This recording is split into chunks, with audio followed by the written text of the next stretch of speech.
Kevin Jackson Radio Show.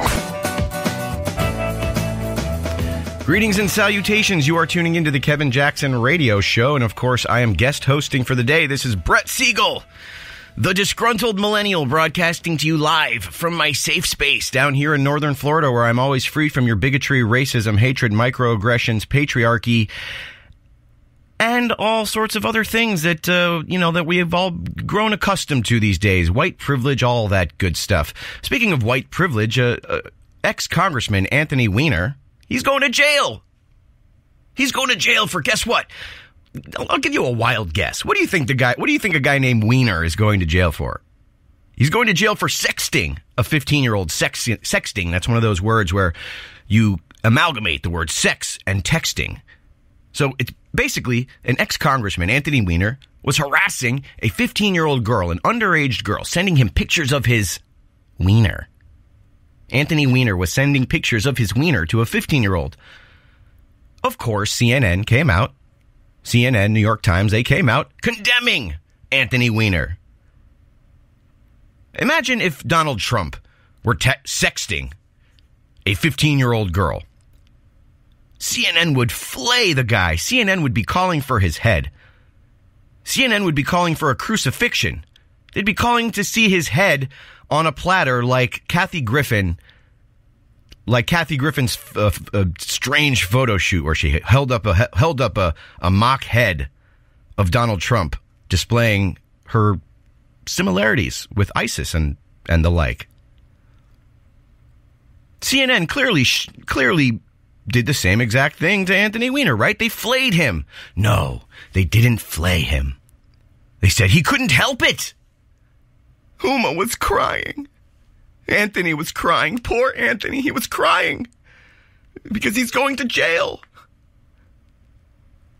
He hit rock bottom. Anthony Weiner, he hit rock bottom. That's why he was sexting a 15-year-old. Not that he did anything like this in the past, right?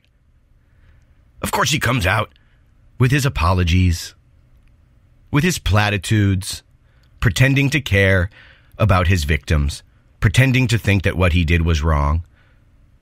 When we all know that folks who are friends with the Clintons, they're pretty much capable of anything. They're capable of murder. They're capable of molestation. They're capable of harassment. They're capable of rape. I mean, they're all friends. They're peas in a pod. I mean, this is what American taxpayers are subsidizing. Extracurricular activities. But to Democrats, these aren't extracurricular activities. These are just curricular activities. That's the name of the game. Rape, harassment, molestation, pedophilia. That's the name of the game when you're a Democrat, when you're a leftist. Salon.com. One of the main proponents of intersectional feminism and extreme hardcore leftism touted a pedophile. They entitled the article, "I'm a pedophile, but I'm not a monster." Newsflash, buddy, you are a monster. And so are you, Anthony Weiner. You are a monster. Anthony Weiner, his lawyer, actually had the gumption. He had the audacity to try to pull the sympathy card for Anthony Weiner. Prison is going to interrupt his recovery, quote, recovery from his compulsion. He's got a compulsion, you see. He's not an evil bastard. He's got a compulsion. He's sick. He's sick. And the only thing prison is going to interrupt for this flaming a-hole is the sanctity of his flaming a-hole. Because I hear they don't take kindly to would-be molesters in prison. And what kind of malarkey is this in recovery crap? He's not in recovery. Whenever a celebrity gets caught with their pants down, doing something nasty and rude, they always come out with their heartfelt apologies, crocodile tears, and say, "I'm an addict. I'm addicted to sex. In this case, I'm addicted to sexting. And I'm in recovery now. I'm getting better. And prison, if you send me to prison for what I've done, it'll interrupt my recovery. So, I mean, what do you want? What do you want? You want to interrupt my recovery so that when I get out of prison, I start sexting again? How about this? How about you pay for your crime? There's a reason why 15-year-olds aren't allowed to consent. Now, every time a celebrity or politician gets caught doing disgusting, that's what they say. They say, it's an addiction. I'm in recovery. And they think that that's just going to get them off scot-free. But I want to know, why don't they treat Trump like that when the liars come out, making baseless accusations against the president about rape and molestation? Why didn't the torches and pitchforks come out? I mean, why did the pitchforks come out? Just this simple insinuation, just the idea that the president might have done something. The pitchforks came out. Why didn't they show compassion? Why didn't they show Donald Trump the compassion? Why didn't they give him the benefit of the doubt? Maybe he's just a sick man who needs help.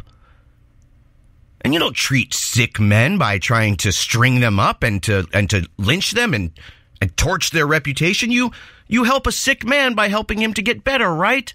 So why is it that when a Republican's reputation comes into question, when a conservative's reputation comes into question, it's immediate? The guy's evil. He's an evil bastard and he needs to be strung up. We need to string him up. But then when a leftist comes out doing something disgusting, oh, he's just sick. It's because leftists don't really care about the victims. We hear all this stuff about victim blaming. Don't blame the victim. You're victim shaming. If you even insinuate that a woman has moral agency when she goes out, if she wears practically nothing, she puts herself into situations where she's super duper drunk and she's super duper whatever. If you even insinuate that a girl has agency in what happens to her and that she can do things proactively to protect herself from things like rape. You can't even say that without being called a victim blamer, a victim shamer. You don't see the Democrats talking about this 15-year-old victim, do they? You don't see them rallying around to send Anthony Weiner to prison because of what he did with his wiener, which was sending pictures of his wiener to a 15-year-old girl. The guy's in his 50s. What about the victims of Weiner's nude, creepy exchanges with minors? And this isn't the only one. You know he did it more. And it's not just sexting. You know that. He's been escalating this for years. And if you think that he didn't act on this in some way or another, you've probably got another thing coming. But they could only prove that one. We'll be right back. This is the Kevin Jackson Radio Show. Do you owe back taxes to the IRS or state? The secret to avoiding the IRS nightmare is to seek professional representation. My friends at Security Tax Associates provide the most cost-effective and ethical representation in the industry while helping to avoid seizures, levies, and wage garnishments. Security Tax Associates is here to ensure that the appropriate steps are taken to permanently eliminate any possibility of future tax burdens once and for all. For a free, no-obligation consultation, contact Security Tax Associates, 844-779-4177. That's 844-779-4177. 844-779-4177. Or visit them at securitytaxassociates.com.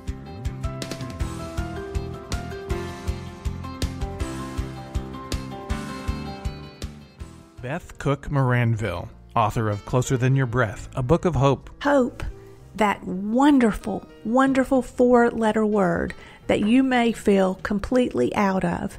I wrote this book to give you great hope. It's not too late. If fetal position is an all too familiar place for you, I understand.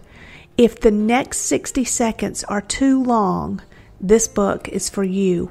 Wherever you are right now, whether you're dealing with divorce or death or sickness, take hope. You are going to make it through this pain. Don't roll your eyes. I've walked this road and I know it. The best is yet to come. Closer Than Your Breath, a book of hope from author and speaker Beth Cook Moranville, can be found on Amazon.com or Kindle.com. For more information, visit closerthanyourBreath.com or on Facebook at Closer Than Your Breath.